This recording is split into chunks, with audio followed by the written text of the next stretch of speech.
Halo, perkenalkan saya Calvin dari Podomoro University, mahasiswa jurusan arsitektur. Dan dalam mata kuliah manajemen proyek kali ini, dalam ujian setengah semester, saya akan membuat video mengenai peraturan pelaksanaan jasa konstruksi. Dan Undang-Undang Nomor 2 Tahun 2017 tentang Jasa Konstruksi, di mana sektor jasa konstruksi merupakan kegiatan masyarakat untuk mewujudkan bangunan yang berfungsi sebagai pendukung atau prasarana aktivitas sosial ekonomi masyarakatan guna menunjang terwujudnya tujuan pembangunan nasional. Dan untuk menjawab tantangan dan tuntutan pada sektor jasa konstruksi, pada tanggal 12 Januari 2017, Presiden Joko Widodo telah mensahkan Undang-Undang Nomor 2 Tahun 2017 tentang Jasa Konstruksi sebagai pengganti Undang-Undang Nomor 18 Tahun 1999. Dan dalam Undang-Undang Nomor 2 Tahun 2017 berisi 14 bab dengan 106 pasal yang mengatur tentang usaha jasa konstruksi, yang kedua penyelenggaraan jasa konstruksi, ketiga usaha penyediaan bangunan, dan keempat tenaga kerja konstruksi.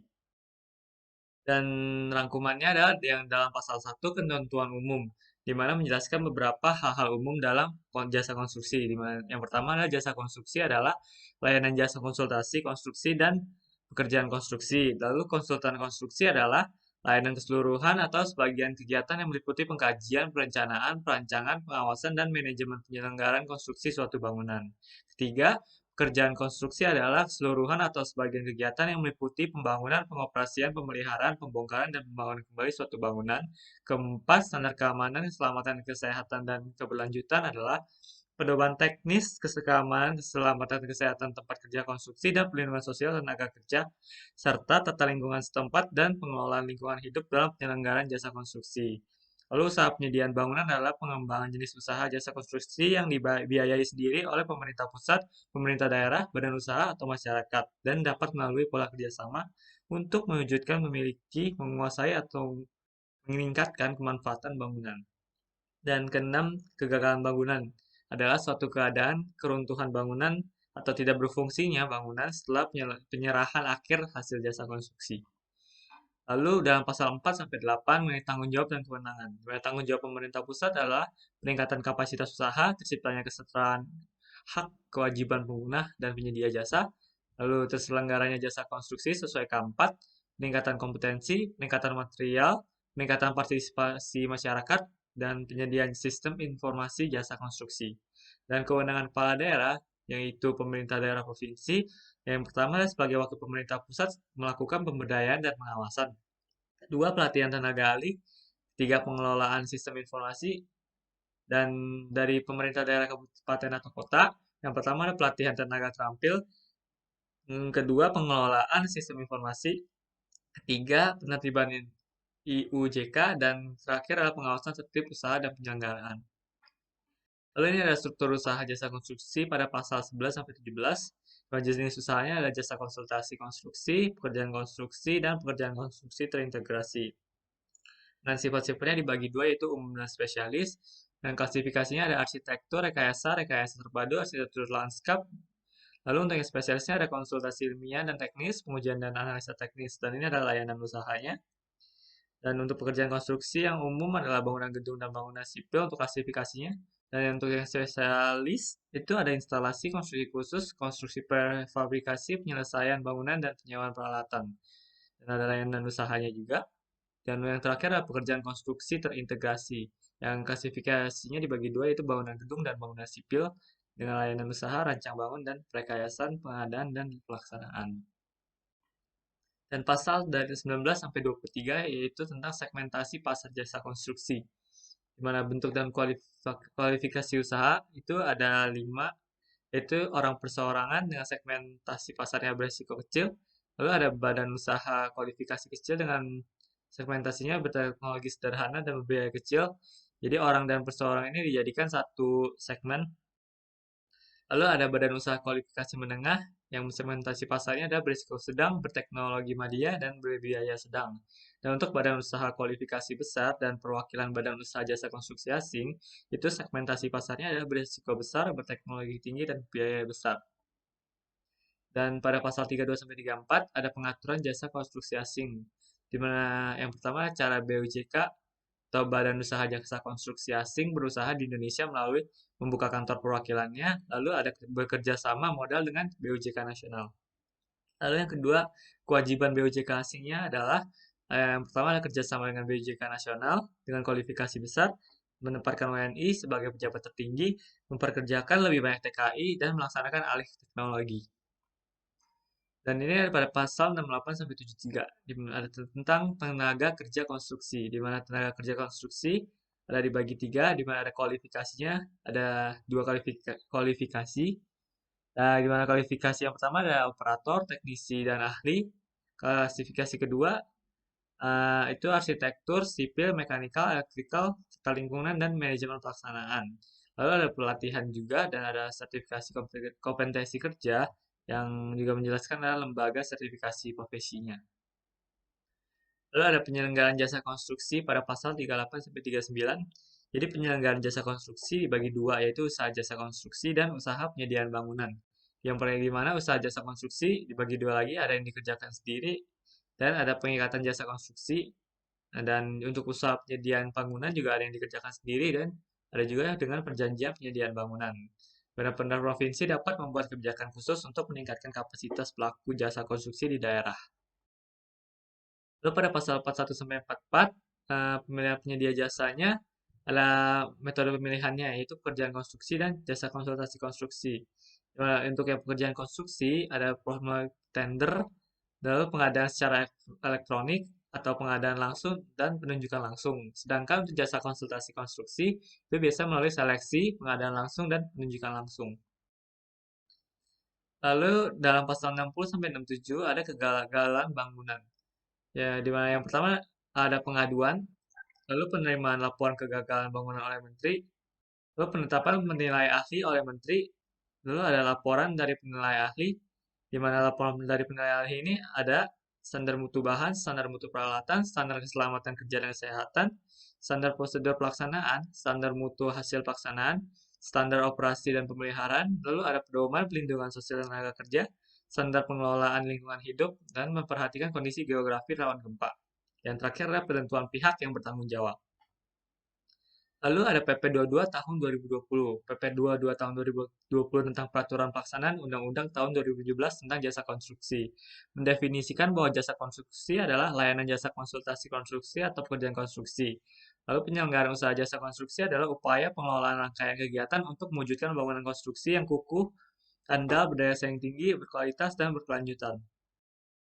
Dan pada PP 22 tahun 2017 tentang peraturan pelaksanaan Undang-Undang 2 tahun 2017 tentang jasa konstruksi bertujuan sebagai pedoman dalam penyelenggaraan usaha jasa konstruksi, berupa jasa konsultasi konstruksi, pekerjaan konstruksi, dan pekerjaan konstruksi terintegrasi dan rujukan dalam rangka kegiatan usaha jasa konstruksi.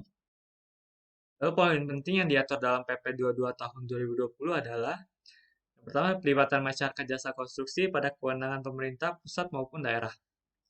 Di pasal 4 pada PP ini menyatakan bahwa pemerintah pusat atau pemerintah daerah dalam melaksanakan kewenangan sesuai dengan tanggung jawabnya dapat melibatkan masyarakat jasa konstruksi adapun penyelenggaraan kewenangan yang mengikuti sertakan masyarakat jasa konstruksi meliputi ada tiga, yaitu kewenangan pemerintah pusat dengan ada melakukan registrasi, akreditasi, membentuk LSP untuk sertifikasi yang belum dapat dilakukan LSP, penyetaraan tenaga kerja asing, lalu lisensi lembaga SBU dan proses lisensi LSP, dalam menetapkan penilai ahli terintegrasi.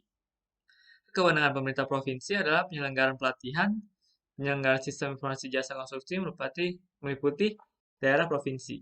Dan pemerintah kabupaten atau kota, kewenangannya adalah penyelenggaraan pelatihan juga, penyelenggaraan sistem informasi, penertiban izin usaha, pengawasan tertib usaha, tertib penyelenggaraan, dan tertib pengawasan jasa konstruksi. Lalu ada penataan layanan jasa konstruksi, di mana ada jasa konsultasi. Jadi jenis usaha ini tidak dapat saling merangkap dengan jenis usaha yang lain ataupun klasifikasinya adalah yang layanan yang bersifat umum, yaitu pengajian, perencanaan, perancangan, pengawasan, lalu dan manajemen penyelenggaraan konstruksi. Dan untuk layanan yang bersifat spesialis, ada survei, pengujian teknis, dan analisis. Lalu untuk pekerjaan konstruksi, di mana klasifikasi layanan usaha pekerjaan konstruksi meliputi pembangunan, pemeliharaan, pembongkaran, pembangunan kembali, dan pekerjaan bagian tertentu dari bangunan konstruksi atau bentuk fisik lainnya. Untuk pekerjaan konstruksi terintegrasi, jenis usaha pekerjaan konstruksi dan pekerjaan konstruksi terintegrasi dan dapat saling merangkap. Adapun klasifikasi layanannya adalah rancang dan bangun, perekayasan, pengadaan, dan pelaksanaan. Lalu ada pengaturan rantai pasok sumber daya. Jadi pengaturan mengenai rantai pasok sumber daya terdapat dalam pasal 24 sampai 28 dalam PP 22 2020 dan ada pun beberapa poin yang dibahas adalah mengenai bahan bangunan, sumber daya manusia dan teknologi. Jadi yang bahan bangunan adalah yang dibahas adalah lulus ujinya, optimasi penggunaan MPK dalam negeri, layak operasi dan produksi, terregistrasi dalam sistem. Lalu untuk SDM-nya bersertifikat kompetensi kerja, lalu TKA terregistrasi dan Menteri Penyetaraan TKA. Dan teknologi, teknologi dalam negeri, Litbang dan penerapan teknologi konstruksi, lalu pelaku kegiatan Litbang yaitu WNI, Lembaga Litbang, dan Badan Hukum Indonesia dan PT. Lalu ada sertifikat kompetensi kerja dan badan usaha. Yang pertama adalah sertifikat kompetensi kerja. Yang tenaga TKK ini wajib memiliki sertifikat kompetensi kerja yang berlaku selama 5 tahun. Dan di sertifikat badan usaha, badan usaha wajib memiliki sertifikat badan usaha yang berlaku selama 3 tahun. Lalu penugasan pemerintah kepada BUMN atau BUMB. Lalu penugasan pemerintah ini dapat melalui anak perusahaan BUMN atau perusahaan terafiliasi BUMN dan BUMD dan dilaksanakan sepanjang layanan jakon yang dimaksud merupakan produk atau layanan usaha dari BUMN BUMD. Lalu ada standar remunerasi minimal dan dari pasal 64 menyatakan bahwa pemilihan penyedia layanan jasa konsultasi konstruksi yaitu menggunakan tenaga kerja konstruksi pada jenjang jabatan ahli harus memperhatikan standar remunerasi minimal. Lalu ada kontrak kerja konstruksi. Kontrak kerja konstruksi dilakukan antara pengguna jasa konstruksi dan penyedia jasa konstruksi. Dalam pelaksanaan bentuk kontrak kerja konstruksi ditentukan berdasarkan sistem penyelenggaraan konstruksi, sistem pembayaran konstruksi, dan sistem perhitungan hasil pekerjaan. Dan adapun penyedia jasa akan mendapatkan insentif atau penghargaan prestasi penyedia jasa apabila penyedia jasa konstruksi dapat menyelesaikan pekerjaan sebelum masa kontrak dengan tetap menjaga standar dan ketentuan yang telah disepakati di dalam kontrak dan ganti rugi atas kegagalan bangunan. Jadi besaran ganti rugi berdasarkan tingkat kesalahannya yang ditetapkan oleh penilai ahli yang berkoordinasi dengan pihak yang berwenang. Dan waktu pembayaran ganti rugi adalah 30 hari kalender. Adapun untuk ganti rugi berupa yang pertama adalah santunan bagi pihak yang dirugikan yang meninggal dunia dan kedua ada santunan bagi pihak yang dirugikan atau yang menderita luka atau mengakibatkan kecacatan. Ketiga ada ganti kerugian atas biaya pengobatan yang nyata-nyata dikeluarkan oleh pihak yang dirugikan atau bagian biaya pelayanan lainnya. Lalu yang keempat ada ganti kerugian atas musnah atau rusak atau hilangnya akibat kegagalan bangunan. Lalu penyelesaian sengketa jasa konstruksi dari yang diatur dalam pasal 91 sampai 96 dalam PP ini adalah tahapan penyelesaian sengketa dalam meliputi mediasi, konsiliasi, dan arbitrase. Selain penyelesaian sengketa melalui mediasi, konsiliasi, dan arbitrase, para pihak dapat menunjuk Dewan Sengketa sebagai upaya pencegahan sekaligus penyelesaian sengketa konstruksi. Jadi penggunaan Dewan Sengketa dilakukan setelah perikatan jasa konstruksi dan telah dituangkan dalam kontrak kerja. Lalu penyelenggaraan partisipasi masyarakat. Partisipasi masyarakat merupakan salah satu aspek penting. Jadi sebab hal ini peran masyarakat sangat vital bagi keberlangsungan jasa konstruksi.